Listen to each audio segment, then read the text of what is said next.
publishing is a kind of notoriously woke industry, woke, probably even worse than universities in some cases. It's a contest.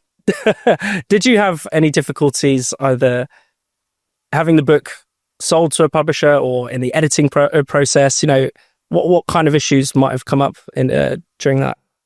Well, to HarperCollins' credit, they did buy the book. And honestly, I wasn't sure they would. Yeah. This is the first time I've submitted a manuscript to them where I was genuinely anxious that it might be a bridge too far and I might be reduced to self-publishing because none of the other big five would have touched this book. So I give them a lot of credit for that. In the editing, I detected some cold feet, though, when it came down to particular passages. And I would often be told that, you know, it's just too long, or it's it's not really necessary, or you could get rid of this character. He doesn't really serve much purpose. And it just so happens that character says things that make my editor nervous. So that was interesting. I mean, on the one hand, they were going to buy this book, but on the other, when it came down to page by page, it was like, oh no, we can't publish this. And there is an element of I think, wanting to protect me from myself. Yeah. So it wasn't entirely just, heavy-handed censorship, but I figured in for a penny, in for a pound, right? I mean, yeah. The whole structure of the book, the plot of the book, in which a Brooklyn family takes in one migrant at first, but little by little it turns into a home invasion story, and let's put it this way, it doesn't work out well. Yeah. So that the whole thing is a risk. It is not presenting immigration as this just purely wonderful thing and economic rescue for the West and, interesting restaurants. So there was no point in softening this and that passage or taking out a particular sentence or, one editor wanted me to make my protagonist like Honduran food more. No, I'm sorry, that's a lost cause. So, from the beginning, I was going to invite criticism from the left.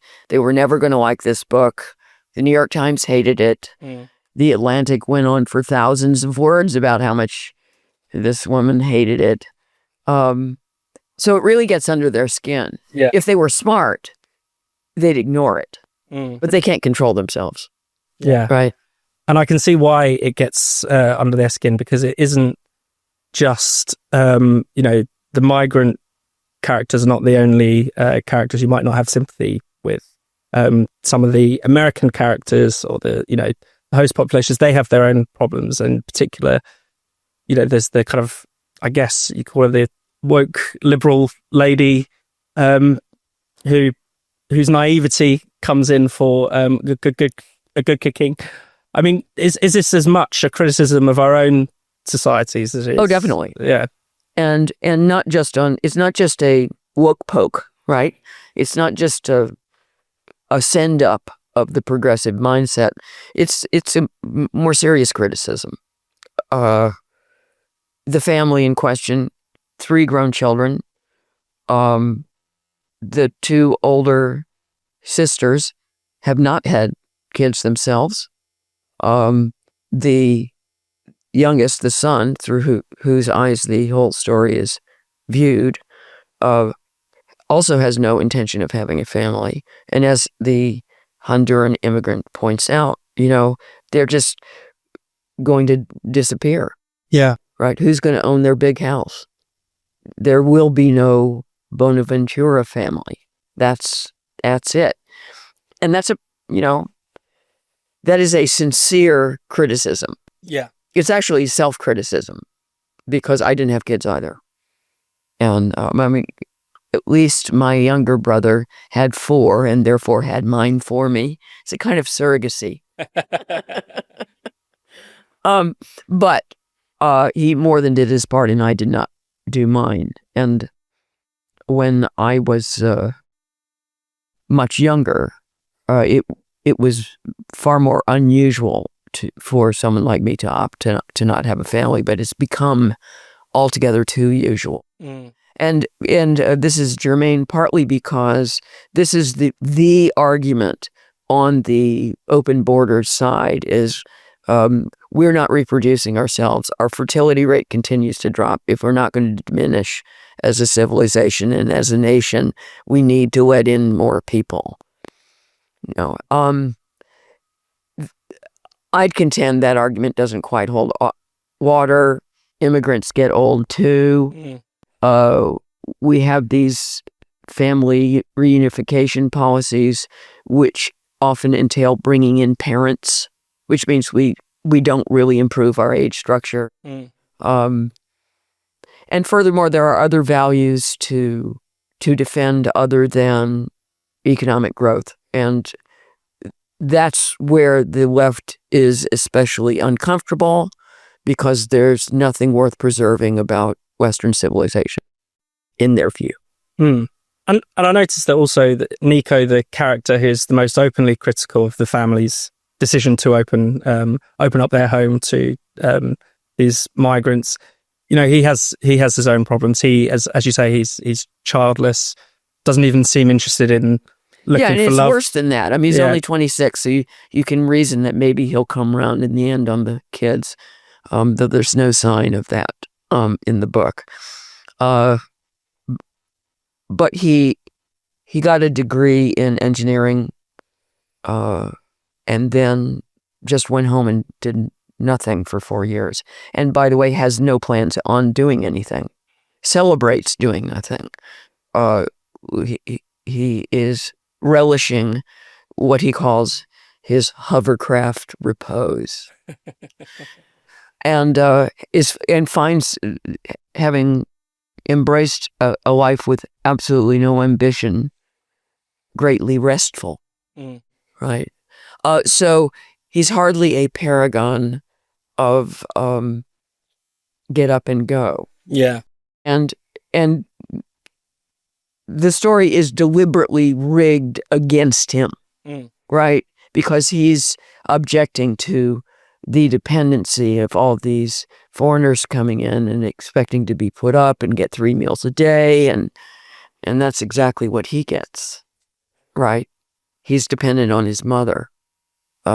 He criticizes them for using New York taxpayers. Well, he's not a New York taxpayer. He's dependent on a New York taxpayer, his mother, right? So, and this is, on the authorial front, this is deliberate. It is a complication. It is an undermining, and it is also, it's representative of a certain proportion of the last couple of generations of young people. I am sympathetic with them.